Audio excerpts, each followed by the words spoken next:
Welcome to the podcast, to preserve, protect, and defend the soul of America. I am your host, Alex. And I am your co-host, Sam. The topic we shall discuss in today's show, God, Gold, and the Airwaves, American Televangelism, and the mechanics of unaccountable power. So I want you to imagine that you're running a hotel, like a really nice one, right? Okay. And it has exactly 501 rooms.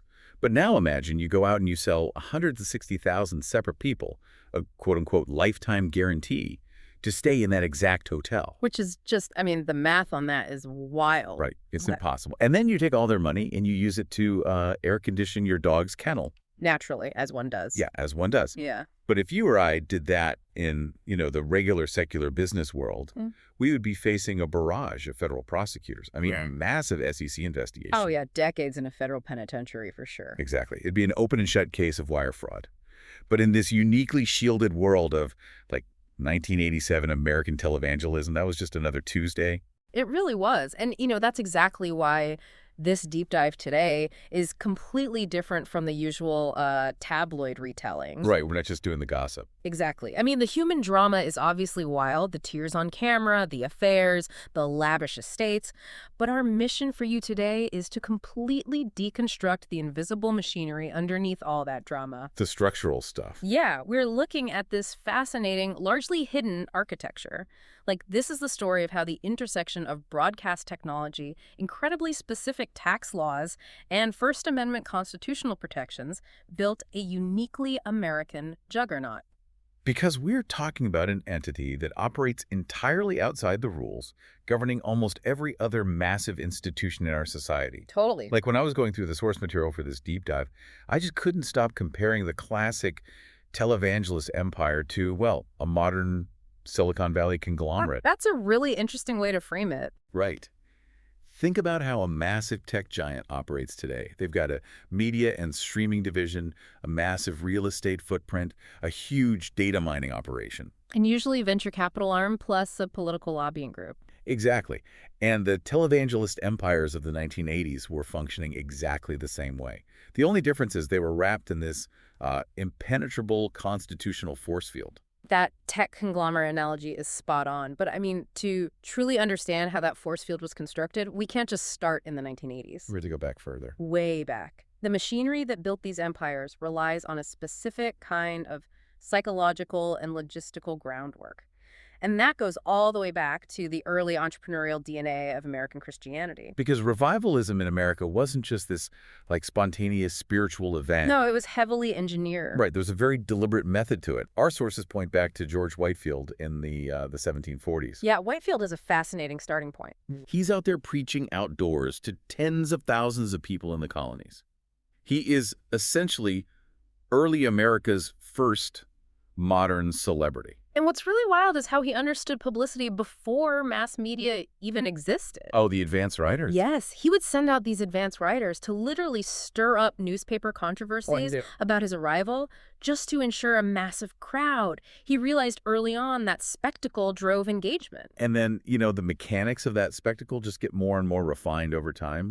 If you fast forward to Charles Finney in the 1820s and 30s. Finney is huge for this. He introduced what he explicitly called new measures. Which sounds so clinical. It does, but this is where we start seeing the actual psychology of conversion being systematized. He utilized prolonged, incredibly exhausting meetings. And the anxious bench. Right. He implemented this anxious bench, bringing sinners right up to the front of the room to create immense psychological pressure. He was basically collapsing the physical and emotional distance between the authority figure him and the audience. Precisely.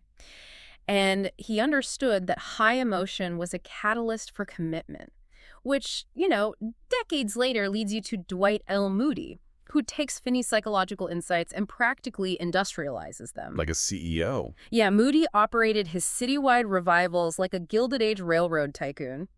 Okay, how so? Yeah. Because the sources mention military-level logistics, but what did that actually look like on the ground back then? Well, it meant treating a revival like a massive corporate product launch. Like, Moody wouldn't just show up in a town and start preaching. He had a whole system. Exactly. He'd send out advance men months ahead of time to secure funding from local businessmen.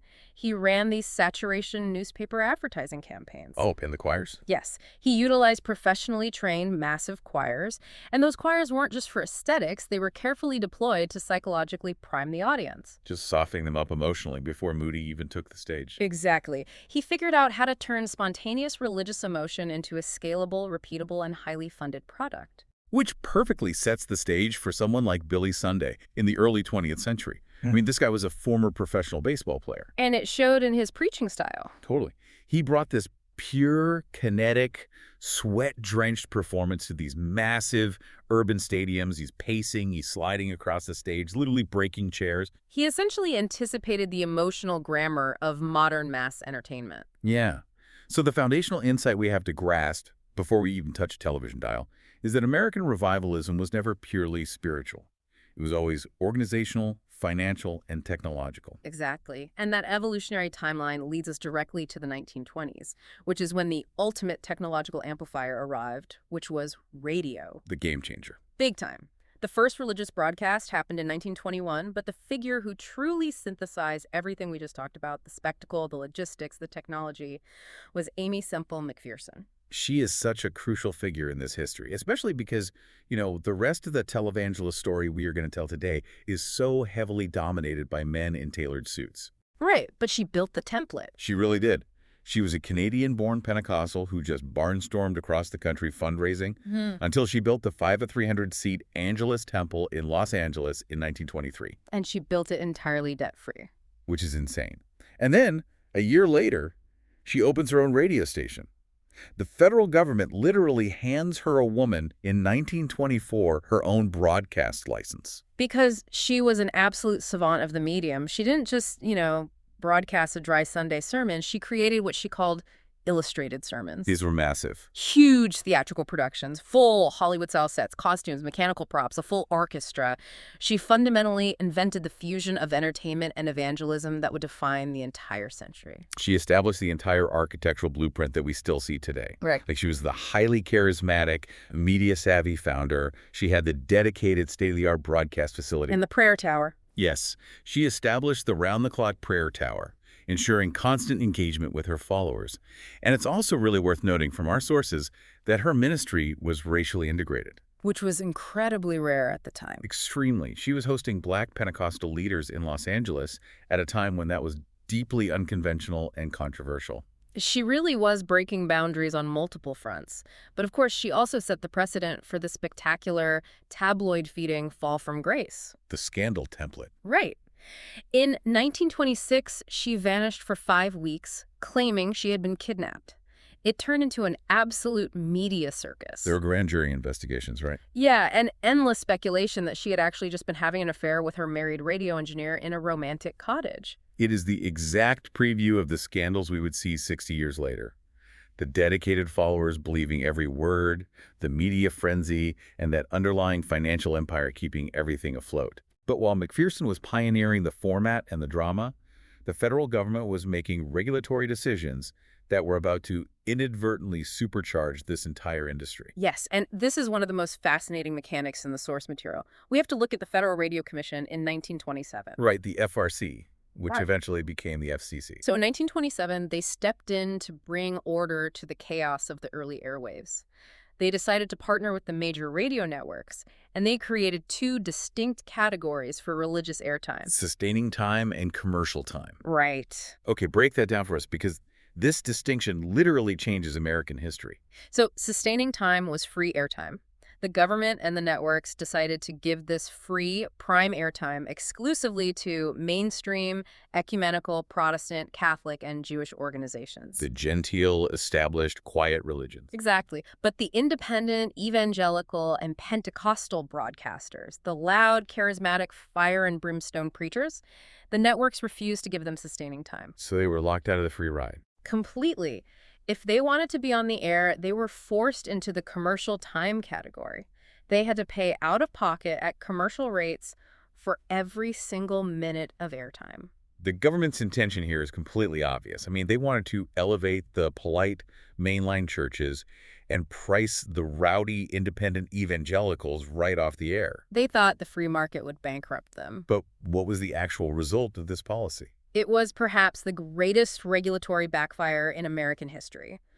By forcing the evangelicals to pay for their airtime, the government essentially threw them into a brutal evolutionary crucible. They were fighting for their survival on the free market. Yeah, and when you are fighting for survival, you evolve or you die. Because the mainline churches were getting free airtime, their broadcasts were boring. They didn't have to hustle. Right, they didn't have to engage the listener because the bill was already paid. But the evangelicals had to convince the listener to open their wallet, write a check, put a stamp on an envelope, and mail it in. Just to keep the lights on for next week's broadcast. Exactly. They were forced to become the most sophisticated, aggressive, and psychologically astute fundraisers in the entire country. They had to develop the mechanics of manufactured urgency. If you don't send money today, we go off the air. Right. They tied emotional prayer requests directly to financial appeals.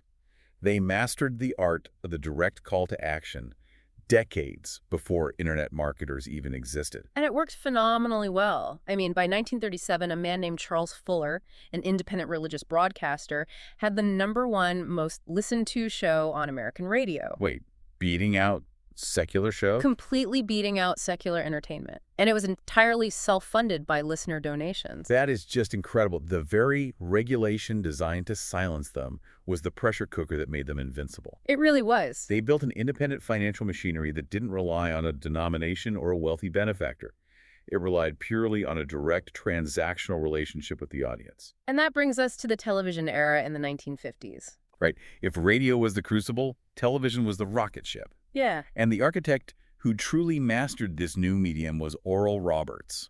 Oral Roberts is the pivot point here. He started in the chaotic, dust-blown world of tent revivals in the late 1940s. He's a faith healer, right? Yeah, who claimed to have been miraculously cured of both tuberculosis and a severe stutter. But his true genius, much like Moody before him, wasn't just his preaching, it was his organizational instinct. Right, because when he moved his ministry to television in 1954, he realized immediately that the wild, chaotic, unpredictable energy of a tent revival simply did not translate to the small screen. Exactly. A television camera exposes chaos. Television demands structure, pacing, and a reproducible format. So he hired professional producers. Smart move. Very. And more importantly, he figured out how to use the camera lens to create a profound parasocial intimacy. He wasn't just shouting at a crowd anymore. No, he learned to look directly into the camera lens and make eye contact with millions of individual viewers who are sitting alone in their living rooms. But here is the massive logistical problem he faced. You can manufacture incredible emotional intensity through a television screen. You can make the viewer feel seen, loved, and deeply moved. Ooh. But you cannot pass a physical collection plate through a television screen. Right, that was the bottleneck. He had to engineer a way to manufacture that high emotional state, hold it, and then attach a physical mailing address to it right at the peak of that emotion. The viewer had to be motivated enough to literally get up off the couch, find a checkbook, and go to the mailbox. And to sustain this monumental logistical feat, he developed something deeply significant, a theological mechanism that changed everything. Seed faith theology. Okay, let's unpack this slowly. Because seed faith theology is the absolute core engine of this entire financial architecture. This isn't just a catchy slogan. No, it's foundational. He introduced this concept formally in a 1970 book. How exactly does this theology work as a financial mechanism? Seed faith theology essentially posits that a financial gift to a ministry is not a charitable donation. It is a seed planted in fertile spiritual ground. Okay. The theology promises that the donor will receive a literal, material, and often financial return from God that vastly exceeds the original gift. So it's an investment. Exactly. It takes the act of giving, which traditionally was an act of humble spiritual devotion or charity, and merges it seamlessly with an act of financial investment. Wait, hold on. You're telling me they were framing this like a spiritual slot machine? Or like a divine stock market? Essentially, yes. How did anyone fall for this without realizing the math didn't add up? Like if I give you $10 and God is supposed to give me $100 back and it doesn't happen, wouldn't the donor just stop giving? Well, that is where the psychological brilliance of the system kicks in. Because it collapses faith and finance so completely, it creates a closed loop of logic. Oh, I see where this is going. If you don't get the $100 back, it's not because the ministry lied to you. It's because your faith wasn't strong enough. Or there's hidden sin in your life. Yeah. To question the return on your investment is to question God himself. It completely protects the financial transaction from any rational or empirical critique. It is brilliant and, frankly, incredibly insidious. It weaponizes the donor's own faith against their bank account. If you doubt the preacher, you are failing in your faith. It was structurally flawless as a business model. I mean, It made Roberts remarkably wealthy while somehow making his donors feel financially empowered, even as they were losing money. It's a perfect loop. And by the 1960s, this engine allowed him to build a massive complex in Tulsa, Oklahoma. He built a state-of-the-art television production facility, a huge direct mail sorting operation. The round-the-clock prayer tower again. Yep, and an entire accredited university, Oral Roberts University. But as the empire grew, his relationship with money became increasingly theatrical and, honestly, desperate. Which leads us to the most famous or infamous moment of his career in 1987, the ransom demand. Yes. In January 1987, Oral Roberts went on national television and announced to his audience that God had told him he would be, quote, called home. Which was explicit code for saying God would kill him. Right. Unless his viewers donated $8 million by March to fund medical scholarships at his university, he literally went up into his prayer tower, secluded himself, and set a divine deadline. Let me just pause on that. Give me $8 million or God will murder me. It's intense. The sheer audacity of that is staggering. The national media obviously had a field day. It was mocked mercilessly on every late-night show. But here's the craziest part of the story from our sources. It worked. It worked perfectly. He raised the $8 million. Unbelievable. Now, the bulk of that money came in a single massive check from a Florida dog track owner, a man who wasn't even particularly religious but just felt sorry for Roberts. That's still. Right. The event itself perfectly illustrates the mechanics at play. It shows the manufactured urgency, the divine sanctioning of a blunt financial appeal, and the willingness to completely weaponize personal welfare to generate capital. And it also highlights the invisible tax mechanics operating behind the scenes, protecting that capital once it was generated. This is where we need to ELI 5 explain, like, the 501c3 shield. Oh, the force field. Yes, the force field we talked about at the beginning. Because under the Internal Revenue Code, religious organizations enjoy a trifecta of tax benefits. Right. First, they are exempt from federal income taxation. Right. Second, local property taxes are generally waived for their real estate. And third, the donations themselves are tax deductible for the viewer at home. Think about what that means in practice. The federal treasury is essentially subsidizing the entire operation. How so? Well, if you were a viewer in a 37% tax bracket and you donate $100 to a televangelist, it really only costs you $63. The government, meaning the rest of the tax-paying public, absorbs the other $37. Okay, but that is just the baseline for any registered charity in America. The Red Cross gets that. The local animals shelter gets that. But here is where the televangelist empire diverges entirely from the rest of the nonprofit world. Explain the Form 990 exemption. This is perhaps the most crucial legal mechanism in our entire discussion. Section 6033 of the IRS Code requires almost all tax-exempt nonprofits to file a Form 990 every single year. And what's on that form? A Form 990 is a highly detailed, publicly available disclosure form. It lists revenue, expenses, board members, and crucially, exact executive compensation. Right, let me use an analogy here. If you and I start a charity to save the whales, and we get 501c3 status, we have to file a Form 990. We do. That means any journalist or any donor can go online and see exactly how much of the donation money went to saving whales and how much went to paying my salary. It is like requiring every local mom-and-pop grocery store to publish their daily receipts in the town square. Very public. Even a massive secular nonprofit like a multi-billion-dollar hospital system or a Harvard University with its $50 billion endowment has to file a Form 990. Anyone can look it up. Exactly. But churches and their integrated auxiliaries, they are entirely exempt from Section 6033. They file nothing. Zero. It is like telling Walmart they never have to show their books to anyone, ever. It is a staggering accountability void. To put this in perspective, think of an entity like the Trinity Broadcasting Network, TBN. Huge network. Massive. At its peak, it was the largest religious television network in the world. It claimed a reach of over 100 million households globally, and yet for most of its history, it was able to operate without filing a single public financial disclosure. Just because it classified itself as a church. Simply because it legally classified its core corporate entity as a church. And the complexity doesn't stop there. The corporate structuring of these empires is a masterclass in obfuscation. A televangelist might have the core church entity which files nothing. Right. But then they create an educational arm that files with very light scrutiny. Then a private foundation. And then a web of for-profit subsidiaries, publishing houses, merchandise companies, real estate holding companies. And that web is where the real wealth transfer happens, because they can shuffle money, licensing fees, and physical assets back and forth between the opaque church entity and the for-profit subsidiaries. It's a maze. It creates a labyrinth that is nearly impossible for investigative journalists or even state regulators to accurately trace. And we cannot forget the local property tax dimension. Let's go back to Heritage USA, Jim Becker's 2,300-acre resort. Our sources note it cost roughly $200 million to build. A literal theme park. Yeah. Because of its religious classification, it was completely exempt from local property taxes.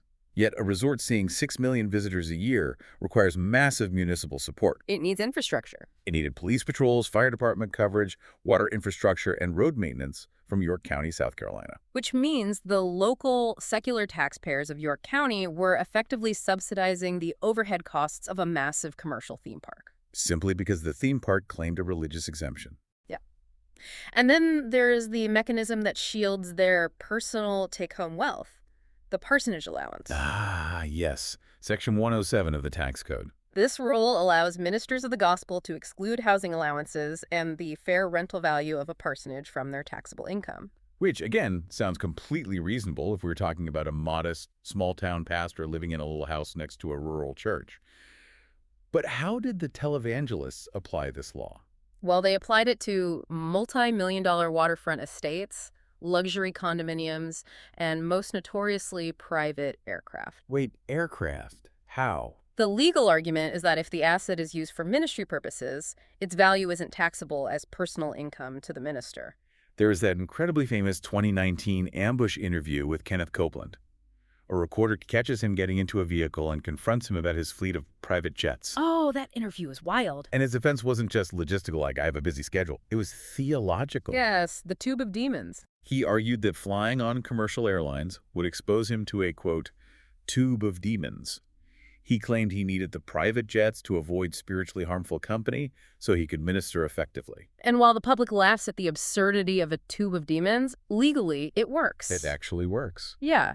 If the IRS accepts the premise that avoiding secular influence is a valid, religiously mandated ministry purpose, then the aircraft is a ministry tool, not a taxable personal luxury. The theology legally shields the wealth. So by the late 1970s and early 1980s, you have this incredible financial engine humming perfectly. It is tax-exempt, it is structurally opaque, and it is generating hundreds of millions of dollars. Humongous scale. But then the regulatory environment in Washington shifted in a way that just blew the doors entirely off the industry. Let's talk about the broadcast license machine and the FCC. Okay, so for decades, the FCC controlled the airwaves with a relatively tight grip. They granted broadcast licenses based on a mandate that the station must serve the public interest, convenience, and necessity. What did that mean in practice? Historically, this meant a station owner had to demonstrate they were providing a minimum amount of local news, public affairs programming, and educational content. Religious broadcasting was allowed, but it was closely monitored. Especially if they were just asking for money all day. Exactly. But then comes 1981, and Ronald Reagan appoints a man named Mark Fowler as the chairman of the FCC. And Fowler had a very different philosophy. Mark Fowler was a staunch ideological deregulator. He fundamentally altered the operating philosophy of the FCC. He adopted a pure marketplace approach. Meaning? His defining view was that the public interest is not some high-minded educational standard dictated by the government. The public interest is simply whatever the public is interested in watching. A completely market-driven philosophy. Yeah. If the audience wants to watch a televangelist asked for money 24 hours a day, the FCC shouldn't act as a nanny state and stand in the way. Exactly. So practically overnight, all those historical constraints, the requirements for local news, the caps on commercial time, the educational mandates, were vaporized. This deregulation allowed for the creation of entire 247 networks dedicated exclusively to religious fundraising. Pat Robertson expanded his Christian broadcasting network. Jimmy Swaggart started buying up time on dozens of independent stations across the country. And Jim Backer's PTL network bypassed the traditional broadcast bottlenecks entirely. Oh, with the satellites. Yeah, he utilized satellite uplinks to go straight to local cable providers, which were operating with even fewer rules than broadcast television. These broadcast licenses and satellite slots became incredibly valuable assets. A television license in a major market in the 1980s was literally a license to print money. And these religious entities were uniquely positioned to exploit that. They could acquire these licenses, operate them completely tax-free, solicit tax-deductible donations over the airwaves to pay for them.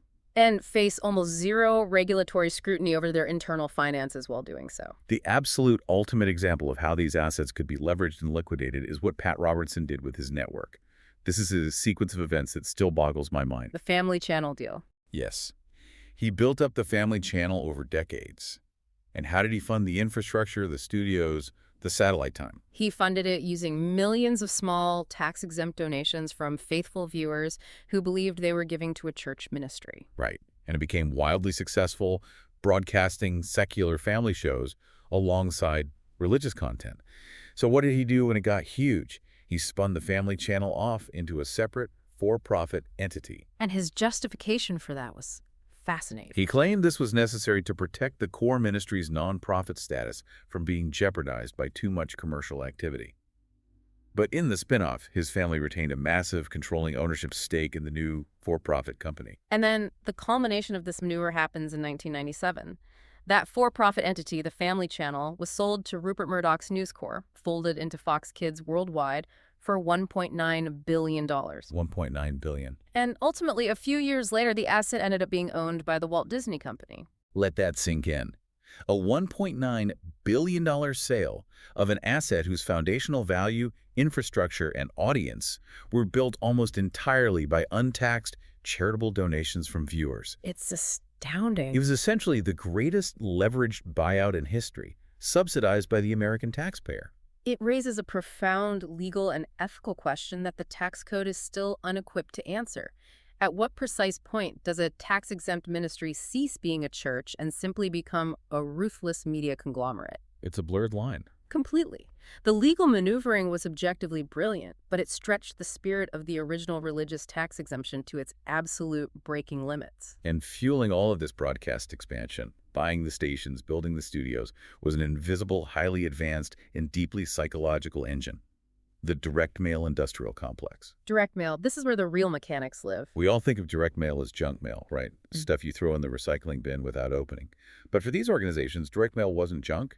It was alchemy. Turning attention into cash. Exactly. They took audience attention generated on television and they spun it into solid gold through the Postal Service. They adopted the aggressive tactics of secular direct mail fundraising, but they possessed a massive structural advantage that secular charities could only dream of. Which was? Well, a secular fundraiser, say a political campaign, has to send out 1 million cold mailers, hoping for a 1 or 2% response rate. Televangelists were not sending cold mail.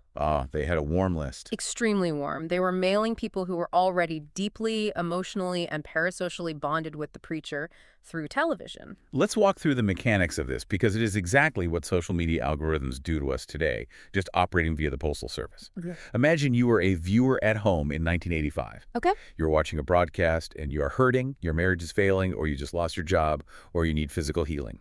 The preacher looks into the camera and says, "Call the prayer tower right now. We have operators waiting to pray with you." So you call. And the operator on the other end is highly trained. They take your prayer request, they offer comfort, but before they hang up, they take your name and your exact mailing address. Data collection. Exactly. That address isn't just filed away in a pastoral log. It goes directly into a sophisticated mainframe computer database. And a few weeks later, you go to your mailbox and you receive a letter. And it is a masterpiece of psychological copywriting. It looks like it was personally typed by Oral Roberts or Jim Baker. It might even have a digitized signature. Right. It references your specific type of pain. It offers a deeply emotional prayer. And then, right at the emotional climax of the letter, it asks for a seed faith financial gift to support the ministry, promising that your donation will unlock God's blessing for your specific problem. And the donor lists were not monolithic. They were segmented with incredible precision, using technology that was bleeding edge for the time. How did they segment them? The computers tracked giving levels, the recency of donations, and responsiveness to specific types of emotional appeals. Lapsed donors received one type of urgent, pleading letter. High-level, consistent donors were invited into exclusive partnership tiers, receiving leather-bound Bibles or special plaques. Our sources detail how they would include physical tokens in the envelopes, too.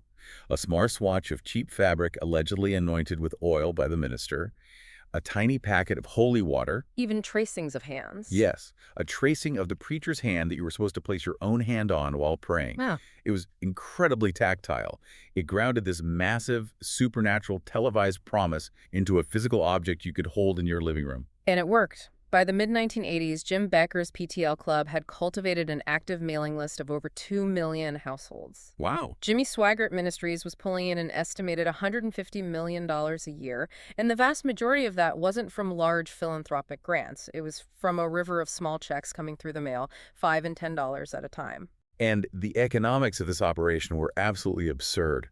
A commercial direct mail operation is thrilled to just break even on acquiring a new customer, hoping to make money on future sales. Right. These ministries were seeing returns of $5 to $10 for every single dollar they spent on mailing. Right. Plus, and this is a crucial detail, they were utilizing the heavily subsidized nonprofit postal rates maintained by Congress. Oh, that's huge. So the federal government was directly lowering their overhead costs to send out these financial appeals. They employed professional, secular copywriters who understood human psychology perfectly.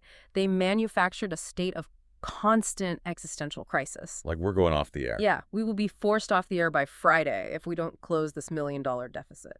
Or Satan is attacking our transmitter and God told me we need exactly this amount to defeat him. And the legal framework governing this kind of mail was completely toothless.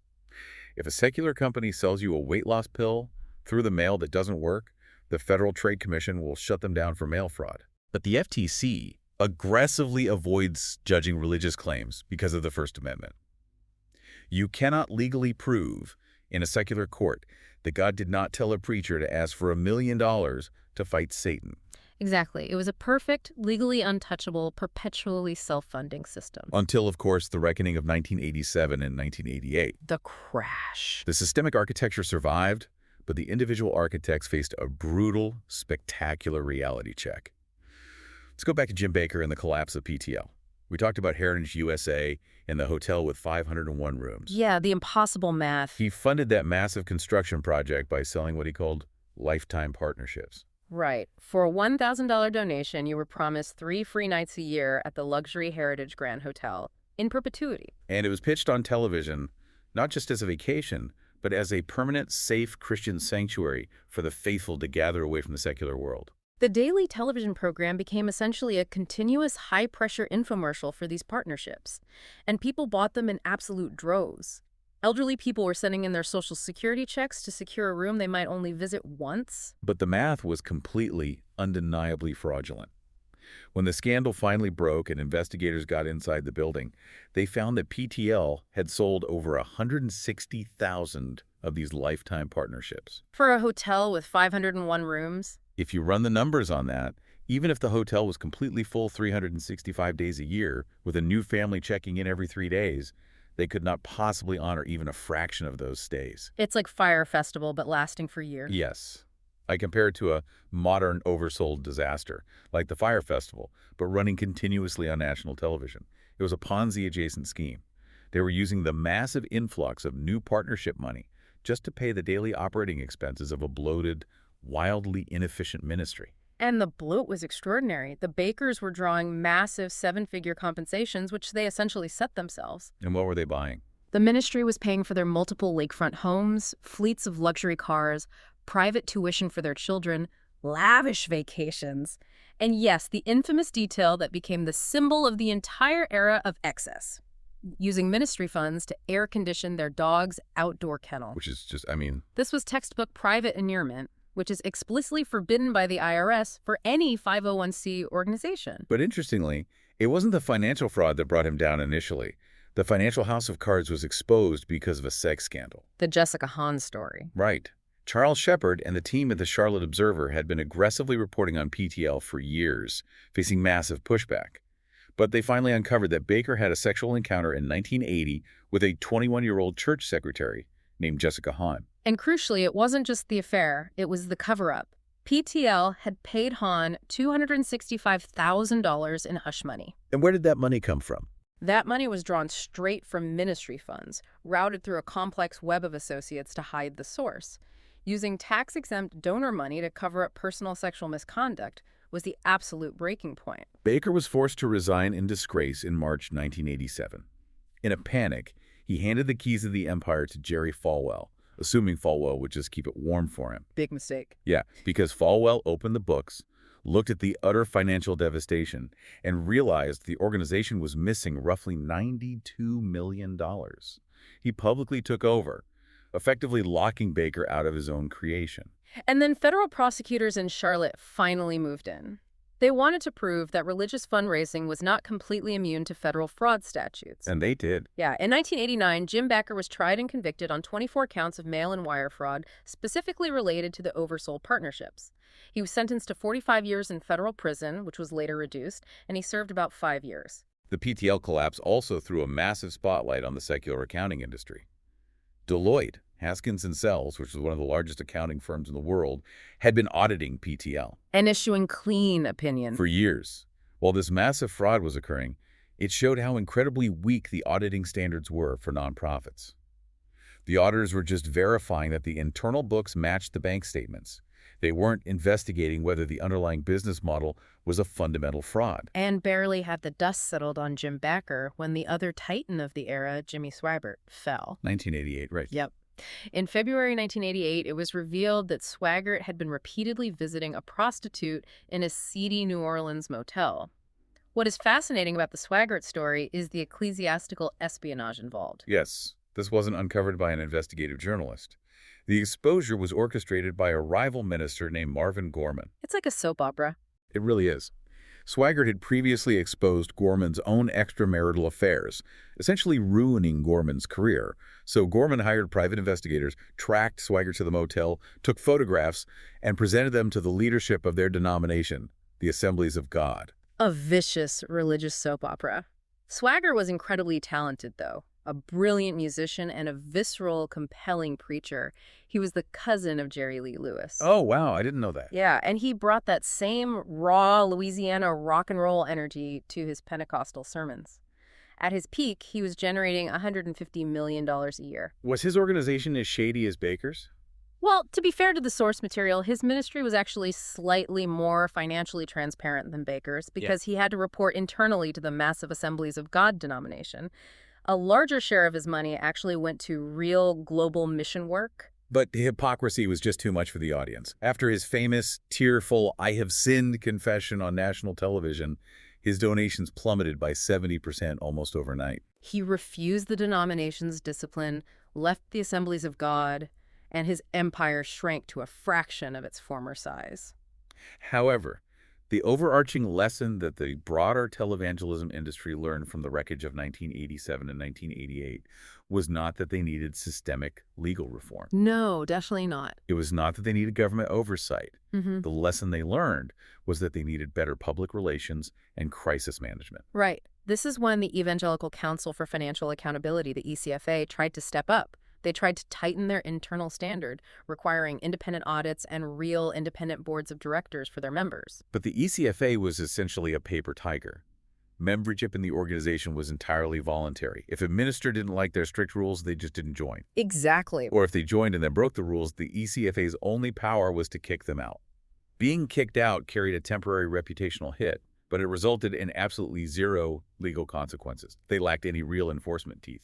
And so the structural foundation, the 501c3, tax exemptions, The FCC broadcast licenses, the direct mail machinery, remained completely untouched by lawmakers. Because by this point in the late 1980s, these organizations were no longer just religious oddities or cultural punchlines. They had become essential political kingmakers. And this transition to raw political power is where the story shifts gears entirely. We have to look at how these massive direct mail databases transition from being fundraising tools to becoming the ultimate political weapons. The transition wasn't sudden. Evangelicals have a long, complex history of political engagement in America, stretching from abolitionism to the temperance movement. Right. But they had largely retreated from active partisan politics after the humiliation of the Scopes monkey trial in the 1920s.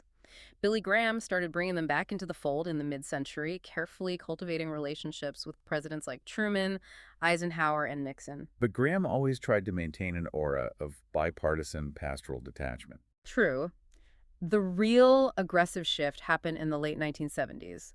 There were profound cultural triggers that radicalized the audience.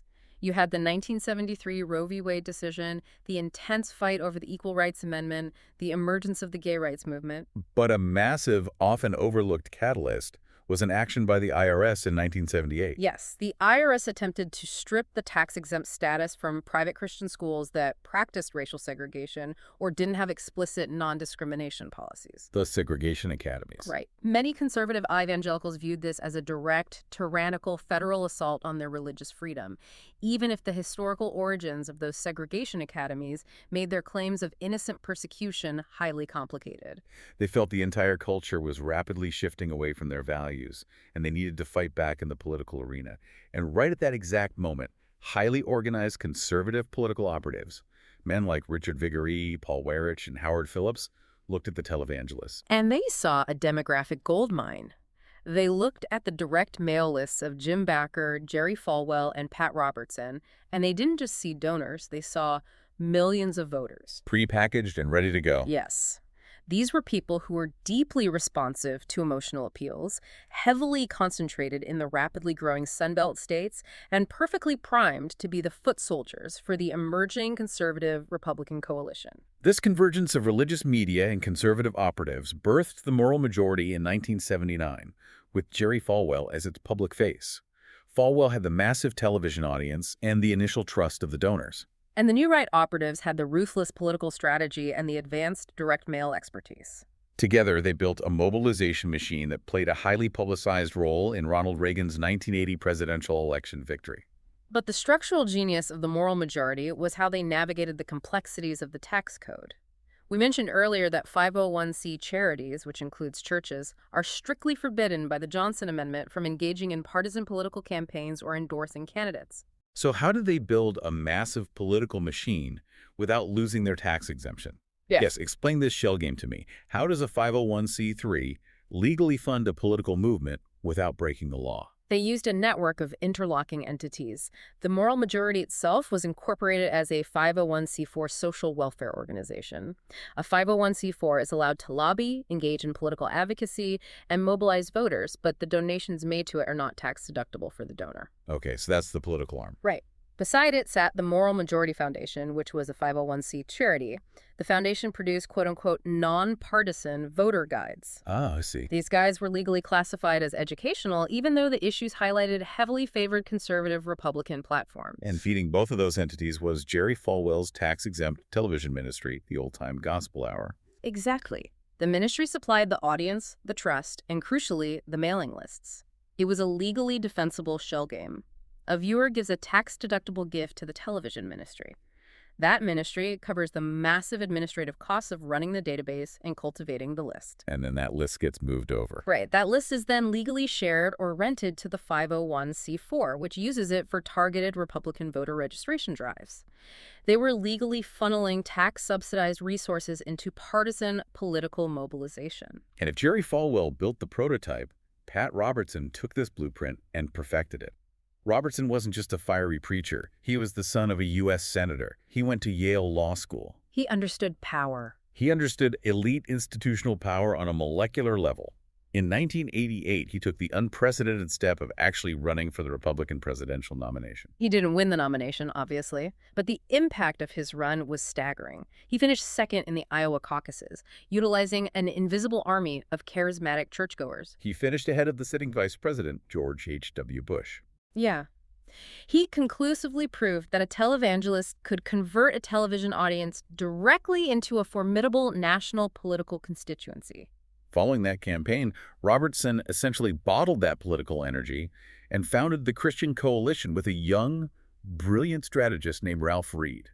This was arguably the most effective grassroots political organization of the entire 1990s. And their strategy was brilliant because they didn't just focus on the glamorous White House races. They pushed power down to the hyper-local level. Boring races. Exactly. They targeted school boards, county commissions, state legislatures, races where a few hundred motivated voters could completely swing an election. The Christian Coalition perfected the distribution of voter guides. They would drop millions of these guides into conservative churches across the country on the Sunday morning right before an election. And the wording of these guides was a legal tightrope walk, meticulously crafted by lawyers to technically avoid endorsing a specific candidate, which would violate a church's 501c status, while making it undeniably clear to any sentient reader who the congregation was supposed to vote for. The IRS did eventually challenge the Christian Coalition's tax-exempt status late in the 1990s, arguing they had crossed the line into explicit partisan politics. But the organization managed to survive through years of aggressive legal battles and political maneuvering, ultimately reshaping the Republican Party platform in their image. All of this political influence, all of this institutional wealth, it was fundamentally powered by the audience's willingness to give. And we have to examine the specific theology that justified this massive extraction of wealth from the audience. We have to talk about the prosperity gospel. The prosperity gospel is the core engine of the modern era. It is the theological claim that material wealth, financial success, and physical health are direct, tangible indicators of divine favor. The flip side of that is pretty dark, though. It is. It implies that poverty, illness, or financial struggle suggests a lack of faith or unconfessed sin in a person's life. It didn't start with television, obviously. Our sources trace its roots back to the 19th century New Thought movement, which emphasized the power of the mind to manifest reality. But television turned this abstract theology into a highly refined, brutally efficient financial mechanism. We saw how Oral Roberts introduced the early version with seed faith. But the modern figures who followed, people like Benny Hinn, Joel Osteen, Creflo Dollar, they shifted the emphasis. How so? With Roberts, giving was still primarily framed as a spiritual act that might yield a material reward. The later generations framed the giving explicitly as a financial strategy. The spiritual devotion was simply the necessary activation code for the financial transaction. And sociologically, the impact of this theology on the American public is profound. Research consistently shows that prosperity theology is disproportionately embraced by lower-income, less educated Americans. It also has deep roots within African American and Latino Pentecostal communities. This is the darkest aspect of the mechanics we are discussing. You have some of the most financially vulnerable people in the country, single mothers, the elderly, people drowning in medical debt, sending the last of their money to a wealthy televangelist. Believing it's their only way out. Exactly. They do it fully expecting a miraculous divine financial breakthrough that never comes. Investigative reporting over the decades has documented countless tragedies of people facing eviction, bankruptcy, or denying themselves medical care because they gave their life savings to a ministry, believing God would multiply it. But the source material also demands we look at the nuance here. We cannot paint this entire phenomenon with a single brush, specifically regarding the Black church tradition. We have to look at T.D. Jakes and the Potter's House in Dallas because they present a much more complex picture. Yes, T.D. Jakes is a fascinating figure in this context. To be clear, the structural financial opacity remains exactly the same. His organization does not file a Form 990 either. And his preaching definitely overlaps with themes of personal empowerment and financial success. But it would be factually wrong and overly simplistic to equate his ministry entirely with the purely extractive model of someone like Kenneth Copeland. That is a vital distinction. Jakes' ministry focuses heavily on trauma healing, psychological recovery, and overcoming systemic abuse. He built a massive infrastructure that provides tangible, on-the-ground social services. Right. The Potter's House runs extensive prison ministries, helping the formerly incarcerated re-enter society. They run GED programs, literacy initiatives, and provide free professional counseling services for a community that often lacks access to mental health care. So while the prosperity elements and the massive wealth accumulation at the top are undeniably present, the ministry functions as a robust, supportive community institution in a way that many white, pure prosperity ministries simply do not. It is an institution of survival and uplift as much as it is an institution of wealth generation. Now, we have spent almost an hour detailing the immense power, the manipulation, and the glaring lack of accountability in this system. But to truly understand this topic, we must step outside our own perspective. We have to present the case for the defense. Right, and just to be clear, we are simply exploring the arguments here, not endorsing them. Exactly. I will play devil's advocate here, because hearing all this, looking at the private jets and the untaxed resorts, my immediate visceral reaction is just tax them all. Yep. Regulate them. Force them to open their books like every other charity. It's a natural reaction. But I know that serious constitutional scholars, civil libertarians, and leaders of minority faiths vigorously defend this exact architecture. Why? What is the legitimate constitutional argument for letting this opacity continue?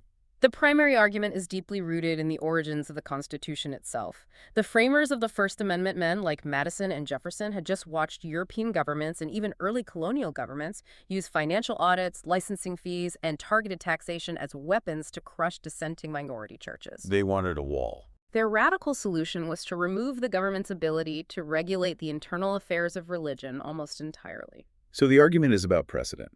If Congress passes a law today requiring Kenneth Copeland to file a Form 990 because he has a private jet, you establish a legal precedent. You give the federal government a crowbar to pry into the internal finances, the donor lists, and the operations of every single religious body in America. Exactly. And the fear is the slippery slope. A future administration that is hostile to a specific minority group, say, an immigrant mosque in a conservative state, or a civil rights era black church, could use that exact same IRS crowbar to surveil, harass, and bankrupt them through endless audits. And history proves this isn't just academic paranoia. During the Civil Rights Movement, the FBI under J. Edgar Hoover aggressively surveilled black churches. The government has surveilled the Nation of Islam, and they heavily surveilled Muslim American organizations post 9/11.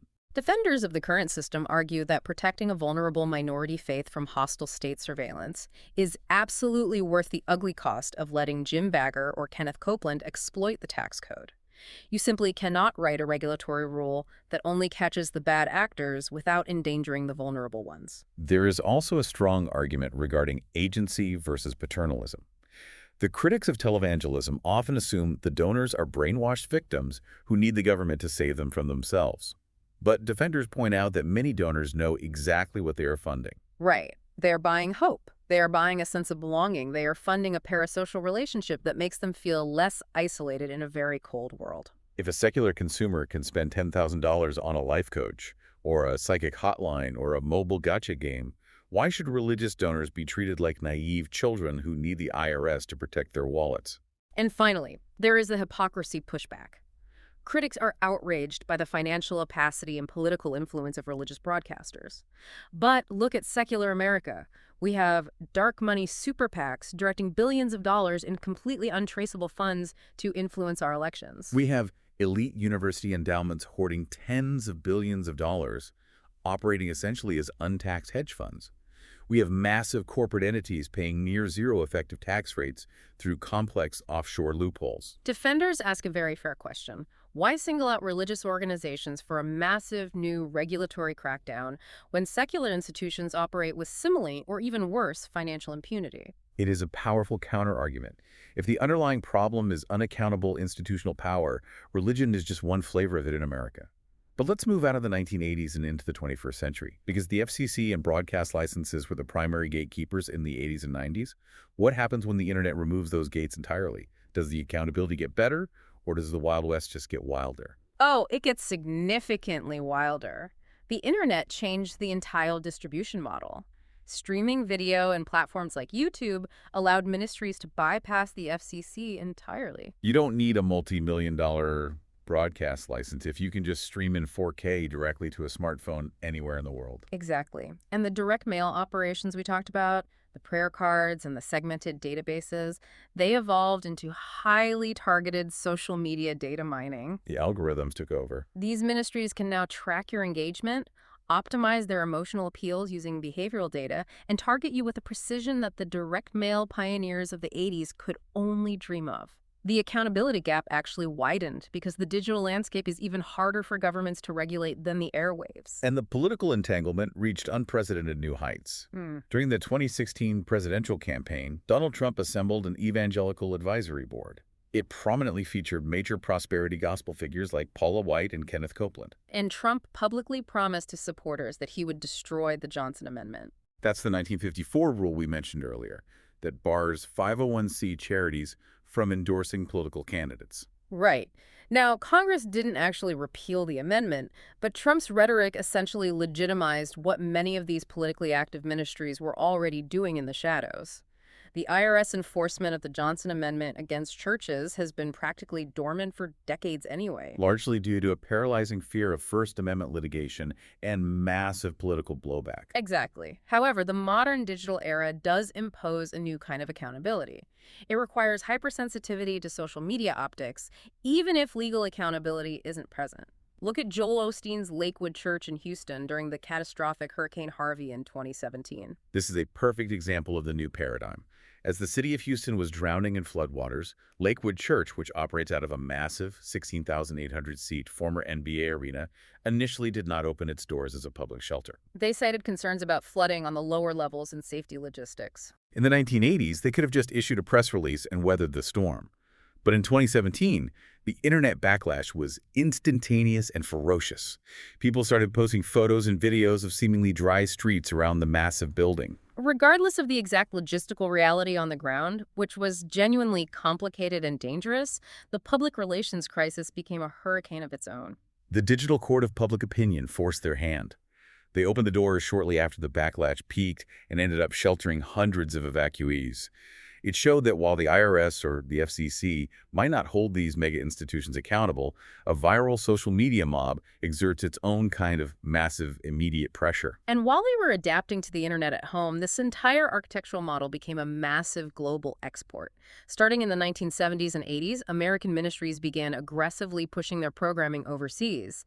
Jimmy Swaggart established Bible colleges and broadcast outposts across Latin America and Africa. And TBN was beaming this everywhere. The Trinity Broadcasting Network utilized global satellites to beam American prosperity theology directly into communities that were incredibly impoverished, extracting seed faith donations from people with severely limited resources. And local entrepreneurs in these countries watched the American broadcast, saw the tax structure, and copied the blueprint perfectly. Yep.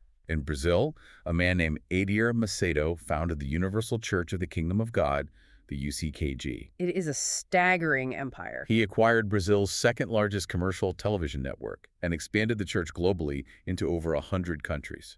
The UCKG applied the exact American architectural model, total tax exemptions, media ownership, raw political power, but they amplified the extraction of wealth to a degree that has drawn serious ongoing government investigations in Brazil and parts of Africa.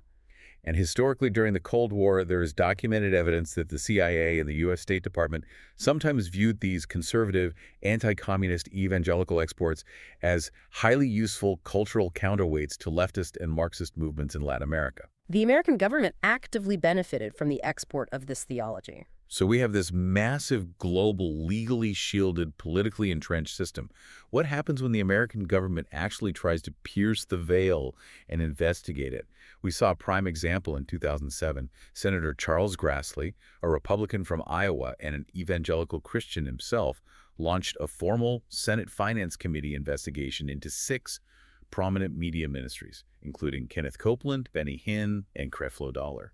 Grassley wasn't even trying to revoke their tax status. He just asked for basic financial information, executive compensation packages, luxury expenditures, and details on corporate governance. What happened? 2 of the 6 ministries cooperated with the inquiry. The other 4 resisted fiercely. Yep. They hired top-tier constitutional lawyers and argued that the United States Senate had no constitutional right to examine the internal books of a church. The investigation dragged on for over 3 years, bogged down in endless legal stonewalling. And what was the ultimate result of this massive Senate inquiry? In 2011, Grassley finally released a report. It detailed the use of private jets, sprawling family compensation schemes, and the utter lack of independent board oversight. But because it was a Senate inquiry and not a federal criminal prosecution, there were absolutely zero legal consequences. No No fines. fines were levied, no tax exemptions were revoked, no laws were changed. Grassley basically just threw his hands up and handed the problem over to the ECFA to study further. It was the ultimate definitive failure of oversight. If a powerful Senate committee chairman cannot force financial transparency from these organizations, what are the proposed reforms? What could actually fix this, theoretically? Theoretical fixes have been debated for decades. One popular proposal is implementing a high revenue threshold for the Form 990 exemption. For example, if a religious organization generates over $5 million a year in revenue, they lose the exemption and must file public financial disclosures exactly like a secular charity. That makes perfect sense. It would exempt 99% of normal local neighborhood churches from the bureaucratic burden, but it would easily catch the massive multi-million-dollar media empires. Another proposal is actual, rigorous enforcement of the Johnson Amendment, perhaps by creating clear, bright-line, safe harbor guidelines so churches know exactly what political activity crosses the line into partisan endorsement. And the FCC. A third idea is reinstating the FCC public interest standards for broadcast licenses, requiring real educational programming and strictly limiting the number of stations that exist solely to broadcast 247 fundraising appeals. But the reality check here is that none of these reforms are politically viable in modern America. The religious right is deeply structurally influential within the Republican Party, ensuring fierce organized opposition to any new regulations. And Democrats, who are hypersensitive to respecting religious pluralism and desperately want to avoid being labeled as anti-religion, are highly reluctant to touch the issue. Any politician who tries to regulate the televangelism industry faces massive, coordinated theological opposition from millions of highly mobilized, highly motivated voters. It is pure political suicide, which leaves us with the system operating exactly as it was built a century ago. And that brings us to the ultimate conclusion of this narrative. It is fascinating and a little haunting to look at where the pioneers of this system ended up. Jim Becker, after serving his time in federal prison, eventually returned to broadcasting. He did. He set up a studio in the Ozarks. But the product changed. Instead of selling luxury timeshares at a Christian water park, he started selling buckets of apocalypse survival food and later alleged silver solution cures for COVID-19, which eventually got him sued by multiple state attorneys general. The theology shifted from optimistic prosperity to dark paranoia, but the underlying financial mechanics, the manufactured urgency, the extraction of wealth from vulnerable viewers remained exactly the same. Oral Roberts' massive, futuristic prayer tower still stands today on the center of his university's campus in Tulsa. It is a permanent monument in steel and glass to the incredible ability of the faith broadcasting enterprise to convert intangible spiritual devotion into hard physical capital. And Pat Robertson passed away in 2023 at the age of 93, having lived long enough to watch the little independent network he started with $70 get absorbed into the corporate behemoth of the Walt Disney Company. It leaves us with this incredible unresolved tension between America's radical, foundational commitment to religious freedom and the stark reality of massive, unchecked institutional power. And as we close this deep dive, it leaves me with this final thought for you to consider. We have spent this entire time dissecting the suppliers of this product. The clever broadcasters, the manipulative marketers, the calculating politicians. Exactly. But if the ultimate product being sold through the television screen is hope, meaning, and a sense of belonging, and if the traditional secular institutions in our country, our government, our communities, our economy, are completely failing to provide those things to millions of people. Perhaps the real question isn't why these massive televangelist empires exist. Perhaps the real question is, what does the insatiable, multi-billion-dollar demand for them say about the profound, aching loneliness of modern society? A powerful and necessary question to end on. And as we wrap up today's deep dive, we want to let you know that this entire conversation is derived from the second book of the 30-volume series, To Preserve, Protect, and Defend the Soul of America. The book is titled Volume 2, Fentanyl Nation, Inside America's Opioid Catastrophe, authored by Sue B. Howell. While it may seem like a pivot from televangelism, the book masterfully explores how unaccountable institutional architectures, regulatory capture, and the systemic exploitation of vulnerable populations, The exact mechanics we detailed today mirror the profound systemic failures that fueled the opioid catastrophe. It is all connected by the themes of power, oversight, and vulnerable communities. The book is now available in all Amazon bookstores across the world. We highly encourage you to go check it out, read it, and leave your comments and feedback. Thank you for joining us on this deep dive.